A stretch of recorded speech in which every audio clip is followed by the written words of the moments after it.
அனைவருக்கும் வணக்கம். இது நம்ம YouTube channel trading view Tamil. இதில் டெய்லி மார்க்கெட் எப்படிலாம் ட்ரேட் ஆகுது, முக்கியமாக நிஃப்டி 50 டெய்லி பேசிஸில் எப்படிலாம் ட்ரேட் ஆகிறதுக்கான வாய்ப்புகள் இருக்குது, இதெல்லாம் மேஜர் சப்போர்ட் அண்ட் ரெசிஸ்டன்ஸாக இருக்கும் அப்படின்றத போஸ்ட் மார்க்கெட் ரிப்போர்ட்டை டெய்லி நம்ம பார்த்துட்டு வரோம்.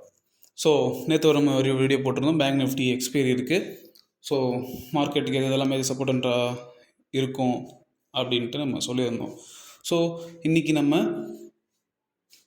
அந்த மாதிரி நடந்திருக்கா இல்லையா, இல்லை மார்க்கெட்டில் என்ன தான் நடந்திருக்கு, நாளைக்கு எப்படிலாம் மார்க்கெட் ட்ரேட் ஆகிறதுக்கான வாய்ப்புகள் இருக்குன்றதையும் இந்த வீடியோவில் கம்ப்ளீட்டாக பார்த்துடலாம். ஸோ இதுதான் நம்ம கொடுத்துருந்த லெவல். ரெசிஸ்டன்ஸ் ஒன்றா வந்து 24,971, சப்போர்ட் ஒன்றா வந்து 24,770 அப்படின்றத கொடுத்துருந்தோம். மார்க்கெட் இன்றைக்கும் ஒரு கன்சாலிடேஷன் தான் இருந்தாலும் பாசிட்டிவ் பயாஸ்டாக. ஏன் அப்படி சொல்கிறேன் அப்படின்னா, இப்போ மார்க்கெட் பார்த்திங்கன்னா நேற்று க்ளோஸை விட கேப் அப்பில் தான் ஓப்பன் பண்ணாங்க. ஓப்பன் பண்ணிவிட்டு அங்கேருந்து கன்சால்ட் ஆகிட்டே நம்மளுடைய ரெசிஸ்டன்ஸ் 1 வரைக்கும் வந்து நம்மளோட ரெசிஸ்டன்ஸ் 1க்கு மேலே க்ளோஸ் பண்ணியிருக்காங்க. அதை நம்ம நோட் பண்ணணும். ஓகேங்களா? அந்த ரெசிஸ்டன்ஸ் 1 என்னென்னா 24,970 க்ளோசிங் வந்து பார்த்திங்கன்னா 24,979 க்ளோஸ் பண்ணியிருக்காங்க. அதாவது 24,950க்கு மேலே க்ளோஸ் பண்ணியிருக்காங்க. நான் நேற்று வீடியோவில் சொல்லியிருந்தேன், மண்டே வந்து ஒரு பாயிண்ட் தான் வந்து பாசிட்டிவில் க்ளோஸ் பண்ணாங்க. டியூஸ்டே வந்து, அதாவது நேற்று போட்ட வீடியோவில் டியூஸ்டே வந்து ஒரு 25 பாயிண்ட் கிட்ட பாசிட்டிவாக க்ளோஸ் பண்ணாங்க. இன்றைக்கி ஒரு 80 to 90 பாயிண்ட்ஸ் வந்து மேலே தான் க்ளோஸ் பண்ணியிருக்காங்க.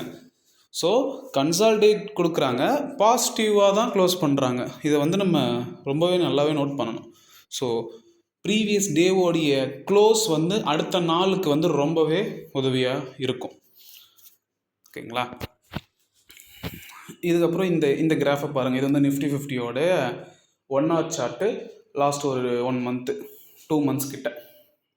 இதில் நம்ம என்ன நோட் பண்ணணும்னா, எலெக்ஷனுக்கு அப்புறம் மார்க்கெட் அந்த ட்ரெண்ட் லைனை பிரேக் பண்ணிவிட்டு அங்கே ஒரு கன்சல்டேஷன் நடந்திருக்கா ஒரு 1 week கிட்ட.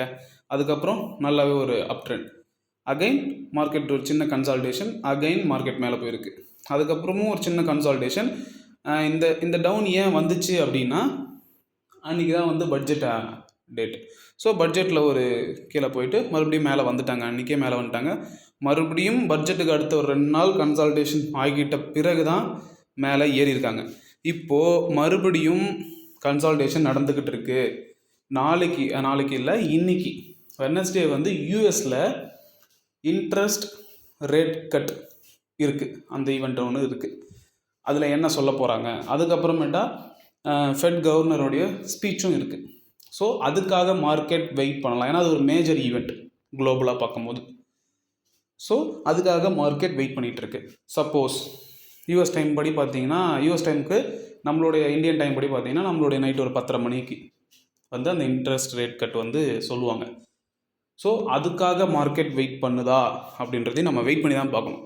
அதுக்கு முன்னாடி ப்ரீவியஸாக ஹிஸ்ட்ரியில் என்ன நடந்திருக்குன்னு பார்த்தீங்கன்னா, மார்க்கெட் புல்லிஷில் இருக்குது. நம்ம ஒரு 3 weeks சொல்லிக்கிட்டு இருக்கோம் மார்க்கெட் வந்து அப் ட்ரெண்டில் இருக்குது, புல்லிஷாக இருக்குதுன்னு சொல்லிட்டு. ஸோ மார்க்கெட் ஏறும்போது பொறுமையாக ஏறுது. ஒரு கன்சால்டேஷன் வருது, அதை ரேஸ் பண்ணிக்கிறேன். ஸோ ஒரு கன்சால்டேஷன் வருது, மார்க்கெட் மேலே ஏறுது. மறுபடியும் ஒரு கன்சால்டேஷன், மார்க்கெட் மேலே ஏறுது. அகைன் ஒரு கன்சால்டேஷன், மார்க்கெட் மேலே ஏறிட்டு இப்போ கன்சால்டேஷன் பொசிஷனில் இருக்குது. மார்க்கெட் மேலே போகிறதுக்கு தான் பாசிபிலிட்டிஸ் இருக்குது. எப்படி சொல்கிறேன்னா, மார்க்கெட் புல்லிஷில் இருக்குது, எந்த ஒரு பேட் நியூஸும் இல்லை. குளோபலாகவும் மார்க்கெட் எல்லாமே நல்லா தான் இருக்குது. ஜப்பானோடைய ஏர்னிங்ஸ் ரிப்போர்ட் வந்துச்சு, எக்கனாமி ரிப்போர்ட்டு, அதுவும் நல்லா தான் கொடுத்துருக்காங்க.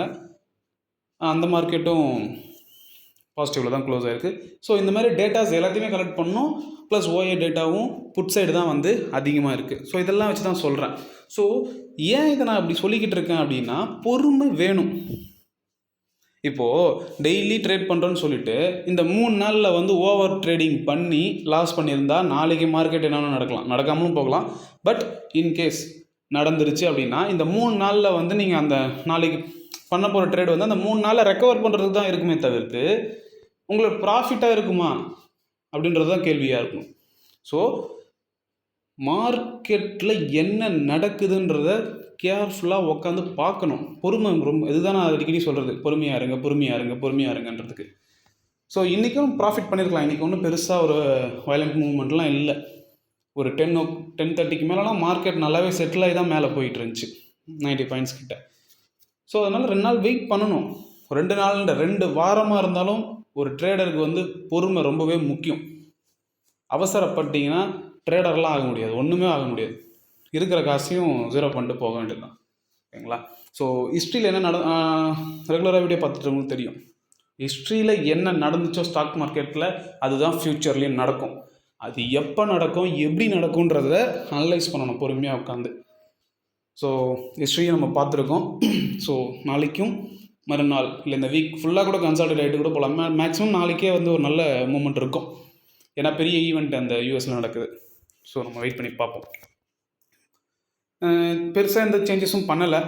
ரெசிஸ்டன்ஸை மட்டும் மாற்றிருக்கேன். இன்றைக்கி வந்து டே ஹையை வந்து நான் ரெசிஸ்டன்ஸாக வச்சுருக்கேன். 24,980 வச்சுருக்கேன். அதுக்கும் மேலே மார்க்கெட் போச்சுன்னா 25,000 ஒரு ஸ்ட்ராங் ரெசிஸ்டன்ஸ் ஓஏ டேட்டா படி. அது ஒரு சைக்காலஜிக்கல் நம்பர்னு சொல்லுவாங்க. ஓகேங்களா? மார்க்கெட் கீழே போகும்னு சொல்லிட்டு எல்லோரும் அங்கே ஸ்டாப் லாஸ் போட்டு வச்சுருப்பாங்க. அக்குமுலேட் ஆகிட்டு இருக்கோங்க வால்யூம். அப்போ அந்த நேரம் பார்த்து மார்க்கெட் அழகாக எல்லோரும் ஸ்டாப் லாஸும் எடுத்துக்கிட்டு சூப்பராக போயிட்டு மேலே நிற்கும். அது நடக்கும். மேக்ஸிமம் 90% கிட்ட நடக்கிறது தான் வாய்ப்புகள் இருக்குது. ரெசிஸ்டன்ஸ் 2 வந்து 25,600, ரெசிஸ்டன்ஸ் 3 வந்து 25,173. சப்போஸ் மார்க்கெட் கீழே வருது அப்படின்னா 24,770. அதுக்கும் கீழே மார்க்கெட் கீழே வருது அப்படின்னா 24,655. அதுக்கும் மார்க்கெட் கீழே வருதுன்னா 24,450 வரைக்கும் வரதுக்கான பாசிபிலிட்டிஸ் இருக்குது. ஓஏ டேட்டா படி புட் சைடு தான் அதிகமாக ஓஏ டேட்டா பில்ட் ஆகிட்டு இருக்குது. ஆனால் கால் சைட்லேயும் க்ரியேட் ஆகிட்டு தான் இருக்குது. ஆனால் மேஜராக புட் சைடில் தான் இருக்குது. ஓகேங்களா? ஸோ மார்க்கெட் மேலே போகிறது தான் இருக்குது, புல்லிஷில் தான் இருக்குது. போன வாரம்லாம் நான் இன்டிசிஷன் சொல்லிவிட்டு பெருசாக எதுவும் சொல்லலை.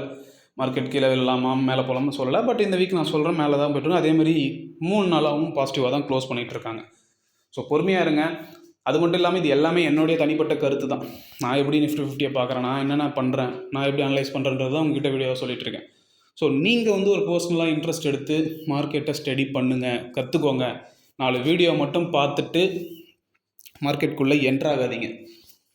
கண்டிப்பாக அதில் வந்து ப்ராஃபிட் பண்ணவே முடியாது. மேபி ஒரு நாள் 2 நாள் பண்ணலாம்.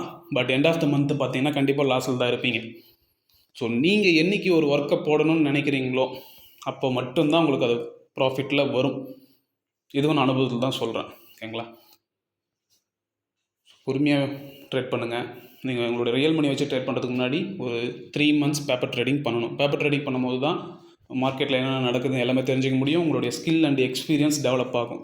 ப்ராப்பராக 3 months பேப்பர் ட்ரேடிங் பண்ணிவிட்டு உங்களுடைய ஃபினான்ஷியல் அட்வைசரை கன்சல்ட் பண்ணிவிட்டு உங்களோட ரியல் மணியை வச்சு நீங்கள் ட்ரேட் பண்ணுங்கள். இல்லை இன்வெஸ்ட் எப்படி பண்ணலான்றத பிளான் பண்ணுங்கள். எப்பயுமே சொல்கிறது தான், மார்க்கெட் ஏறும்போது பொறுமையாக ஏறும், இறங்கும் போது சடன் ஃபாலாக இருக்கும். மார்க்கெட் புல்லிஷில் இருக்குது. மார்க்கெட் கூடவே ட்ராவல் பண்ண கற்றுக்கணும். மார்க்கெட்டுக்கு அகெயின்ஸ்டாக எந்த ஒரு தாட்ஸும் நம்ம வச்சுக்கக்கூடாது. மார்க்கெட் கூடவே ட்ராவல் பண்ண ட்ரை பண்ணணும். ஓகேங்களா? ஸோ கேர்ஃபுல்லாக சேஃபாக ட்ரேட் பண்ணுங்கள். இதெல்லாம் ஒரு லெவல்ஸாக நான் எக்ஸ்பெக்ட் பண்ணுறேன். ஒரு ஸ்க்ரீன்ஷாட்டோ இல்லை ஒரு பேப்பரில் எழுதி வச்சுக்கோங்க. நாளைக்கு உங்களுடைய ட்ரேடிங் செஷனில் ஏதாவது ஒரு வகையில் இது யூஸ்ஃபுல்லாக இருந்துச்சுன்னா ரொம்பவே சந்தோஷமாக இருக்கும். ஸோ நாளைக்கு வந்து மார்க்கெட் நிஃப்டியோடைய எக்ஸ்பைரி இருக்குது. நாளைக்கு எப்படிலாம் ட்ரேட் ஆகி முடிஞ்சிருக்குன்றதையும் நாளைக்கு போஸ்ட் மார்க்கெட் ரிப்போர்ட்டாக பார்ப்போம். ஓகேங்களா? நன்றி, வணக்கம்.